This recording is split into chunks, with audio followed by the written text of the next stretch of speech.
It's Friday, and you know what that means. It's time for another short term review. And this week we have the TrimUI Model S.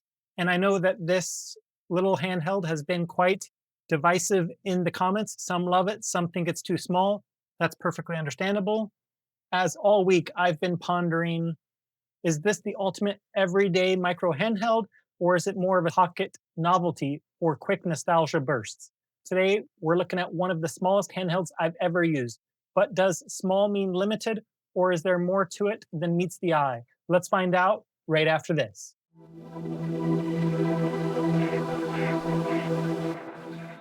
Bam, Swati Pinik here. And before we get started, I want to go over two things. First, as you can see on the screen, I have the spinning wheel. There are only a few names on there because even though the channel has reached more than 100 subscribers, to qualify for the member giveaways, you have to make sure that you are subscribed to the channel and also signed up on the website. As I mentioned, I will never spam you from the website. It's purely to be able to communicate with you directly, as YouTube does not have a means for private communication between the YouTube channel and the subscribers, and I want to make sure to be able to provide you with member giveaways. So without further ado, let's give this a spin and hope that next time we get to our next giveaway period, that we'll have a lot more names on this spin.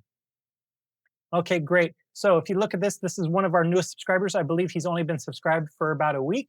So hey, kudos to you. I've already reached out to you and I've already asked you which one you prefer. So I hope to have during my next unboxing a response so I can tell you what they've chosen. They can go with a t-shirt, a coffee mug, a USB-C, USB-A flash drive of 128 gigabytes, or they can go with this desk mat. Obviously not this exact one. I would order a new one for them. But if they want something Phoenix branded, they get their choice of one of those four things this period. So congratulations to them. I don't know how to say their name, so I'm not going to butcher it, but you can see it on the screen. And that said, I want to go over the format of the reviews again because I want to make sure everybody understands the format. So as always, we have a score 0 to 69 for every category, and there are 7 categories. The 7 categories are unboxing experience, internals, first impressions, ease of use, customizability, controls, and value.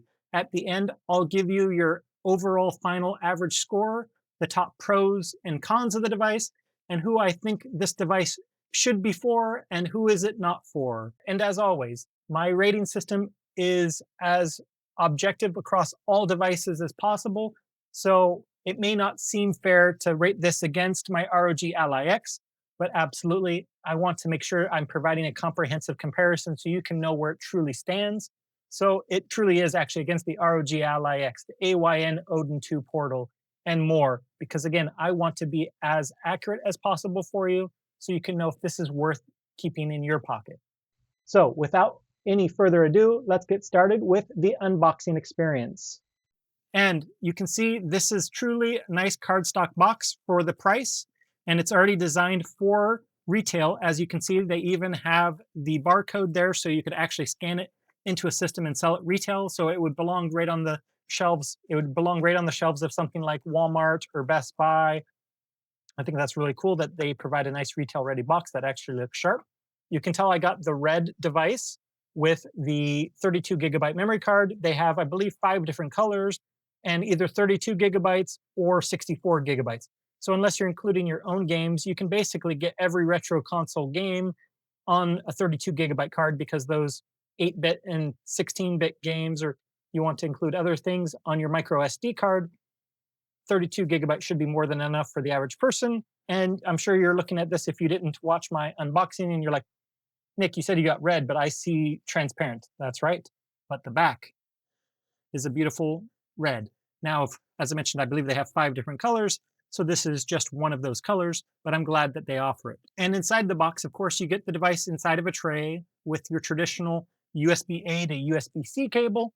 You get a nice full color manual, which I appreciate because a lot of companies go gray tone and a lot of companies go monotone for the box. So again, I appreciate the vibrancy of the materials. I wish it had been including a bit more, but I've seen less for more expensive devices. So it is a step above the minimum that a lot of these budget handhelds go with. So I'll give it a respectable 40 out of 69. So no, understanding the unboxing experience is the first part. But what's actually under the hood? Well, let's take a look. We actually have a 2-inch screen that's 320 by 240. It's slightly larger than a lot of people would assume in a device this size, and it actually offers fairly sharp visuals for retro gaming for a size this large. I'm not sure how well it's coming through on the camera. It looks like it's coming through decently, but the picture is actually pretty decent. The CPU in this is made by Allwinner. It is the F1C200S CPU, and it does have 64 gigabytes of RAM.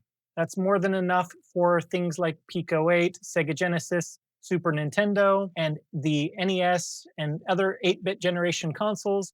But I did see some stuttering on Game Boy Advance, so I believe the RAM is the bottleneck in this case, because 64 gigabyte is much smaller than most devices that offer 1 gigabyte or 2 gigabytes these days.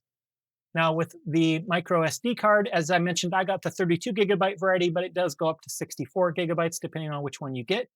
And the nice thing is it is fully customizable because of the micro SD card, and we'll go over that in the customization section. The battery is, again, probably one of the smallest batteries you have ever encountered. Has a 600 milliamp hour battery, but because, again, we're working primarily with the 8-bit and 16-bit consoles, that'll still get you about 3 hours of game time, believe it or not. And the dimensions of the device itself are 106 millimeters by 56 millimeters by about 9 millimeters. So this is about half as deep as an original Nintendo controller and a little bit less wide than an original Nintendo, but a little bit taller than an original Nintendo. So if you can imagine an original Nintendo, stack 2 of these and you basically have an original Nintendo controller, which I think is absolutely crazy considering we also have a screen, we have these buttons, we even have top shoulder buttons, and it weighs about 50 grams, which makes it extremely lightweight and comfortable to not only hold, but to have in your pocket or your coin purse or your regular purse for that matter. If you have a handbag of any kind, I think that you'll be able to easily forget that you have this device on you. Now, because TrimUI is using their own OS on this, it is minimal and efficient, and it boots relatively fast compared to trying to boot up an Android device and then trying to boot up your front end before getting to the emulator of choice. So all in all, not too bad for those quick bursts of gameplay. Given this, the screen is actually larger and sharper than I originally thought when I was ordering this device, which slightly improves its readability, though the internals still cap the performance at Game Boy Advance from my own testing. So I have to give the internals rating a 29 out of 69. So now that we know what's under the hood, let's take a look at the first impressions. This is honestly, again, as I mentioned, my first micro handheld, and there's something about it that just makes me smile when I grab it. It's nostalgia bomb in the best way, and probably because, again, it's roughly the size of an NES controller, but cut in half as far as depth goes. So it feels like the console I grew up with in our house as a child. The buttons are clicky, however, not like the original NES and NES controllers that used membranes. These are using micro switches, so they're rather clickety-clackety, and they have shoulder buttons, but kind of like an NES controller, they have one on each side, albeit very, very small. The tiny screen feels like something out of the flip phone era, but again, for a quick burst of gameplay, I think it's more than enough. And the audio is basic but decently loud given its size. As you can see right here, it's about the size of a watch battery from an old school watch, but it gets decently loud for a little guy. So overall, I have to give the first impressions a 40 out of 69. But first impressions alone don't decide whether this is a device for your inner child or not. So we need to know how easy is it to use. And this one's a little quirky because they decided they wanted to have a power switch rather than a power button. I would have even liked to see a scroll wheel like we had on, if you remember, the Discman or the Walkman era, where you'd have one click on the wheel to turn it on and then the volume would scroll up and down.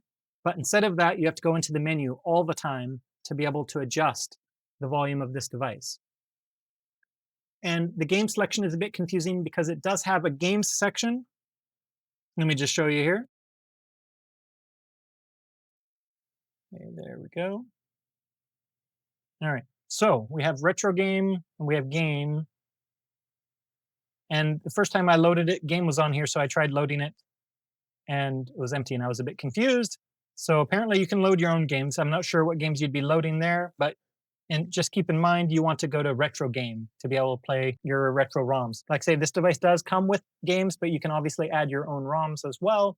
If there are games that are not included on here that you have, your legitimately received means of receiving ROMs, of course. Getting in and out of games can be fast once you get used to it, as long as you push the right button. So I found out after doing my video, I didn't first pay attention here. We have select right here on the left. In the middle, we have our menu button, and then we have our start button here on the right with USB-C here, and you can see our micro SD card slot right here. But again, just it's a marvel at how thin this is. And you can tell behind the screen is actually the battery. So it's amazing that they have all that in one little compact package. I really enjoy this little quirky device. So once you understand the quirks of the device, it's simple. But there is a bit of a learning curve, and I'm not going to lie, some people won't like that learning curve, such as not having a hard volume button. Having that volume wheel that would also turn on your device would have been so much better than having this power switch and having to go through the menus to turn up and down your volume. It's not a big deal, but again, just things that they could have done to improve it. So TrimUI, if you're listening to this and watching this review, if you make a revision to this, how about one of those volume scrolling wheels? That would be so much better to turn it on and off and also adjust your volume. So because of that, I have to give it a middle of the road ease of use score, 35 out of 69. So it being middle of the road, easy to use is great. But what about the customizability? You know, if you've watched my channel at all, you know customizability is one of my favorite things. There are custom firmwares available for it, such as MIUI, which makes it more simplistic, probably will load quicker. I haven't tried it yet myself, but I did see it was relatively easy to do on this device. So if you want a custom firmware, MIUI is a good minimalist one. And again, you can get things like Pico 8 running on MIUI these days. And our friends over at Etsy have made a case which you can put it inside of, and it has a hard case over the top and bottom to throw it in your pocket without worrying about it getting scratched or anything. So I love that we at least have that option, whereas a lot of devices that are in this price range of 30 US dollars approximately, you're not going to find that. So I appreciate that the friends over at Etsy have been able to support this device in some way. So while there's no official support for TrimUI, the community has stepped up and filled in the gap as far as offering custom firmwares with MIUI and with cases. So I have to give it, again, another middle of the road score. Customizability will get a 35 out of 69. But what's it like to actually use the device? So let's talk controls. All the buttons are micro switchy, which makes them very clicky. Some will love it, but I prefer my softer membrane buttons. So again, it's not my biggest cup of tea. The smallest shoulder buttons I've ever seen are on board. Again, probably 1 centimeter in size. I'm not sure if I'm exaggerating, but they're definitely not big. But they are functional, so I can play something like Super Mario Kart on SNES. And again, I'm lacking the hardware volume button and or volume wheel, and I'm missing the power actual button. I don't know if I'm a big fan of a switch, but at least it's there, I suppose. Better than trying to push 2 buttons to turn it on and off as well, which could fail over time. So guess we at least have that. So that said, it's shockingly ergonomic in the hand. Because it's so small, it actually feels really good in the hand. So I have to give them, it actually feels good when you're actually playing it.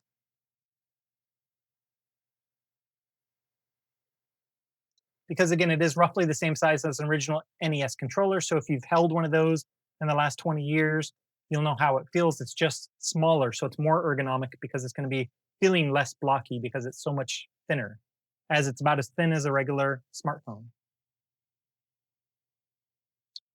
So it's smaller and lighter than an NES controller, and it has a cute little 2-inch screen on it, and the controls are fine. They get the job done. So I'll give them a middle of the road controls, 34 out of 69. So now we know what it's like to play on, but what kind of value is this little guy packing? I kind of mentioned it here and there during the video, but pricing is all over the place.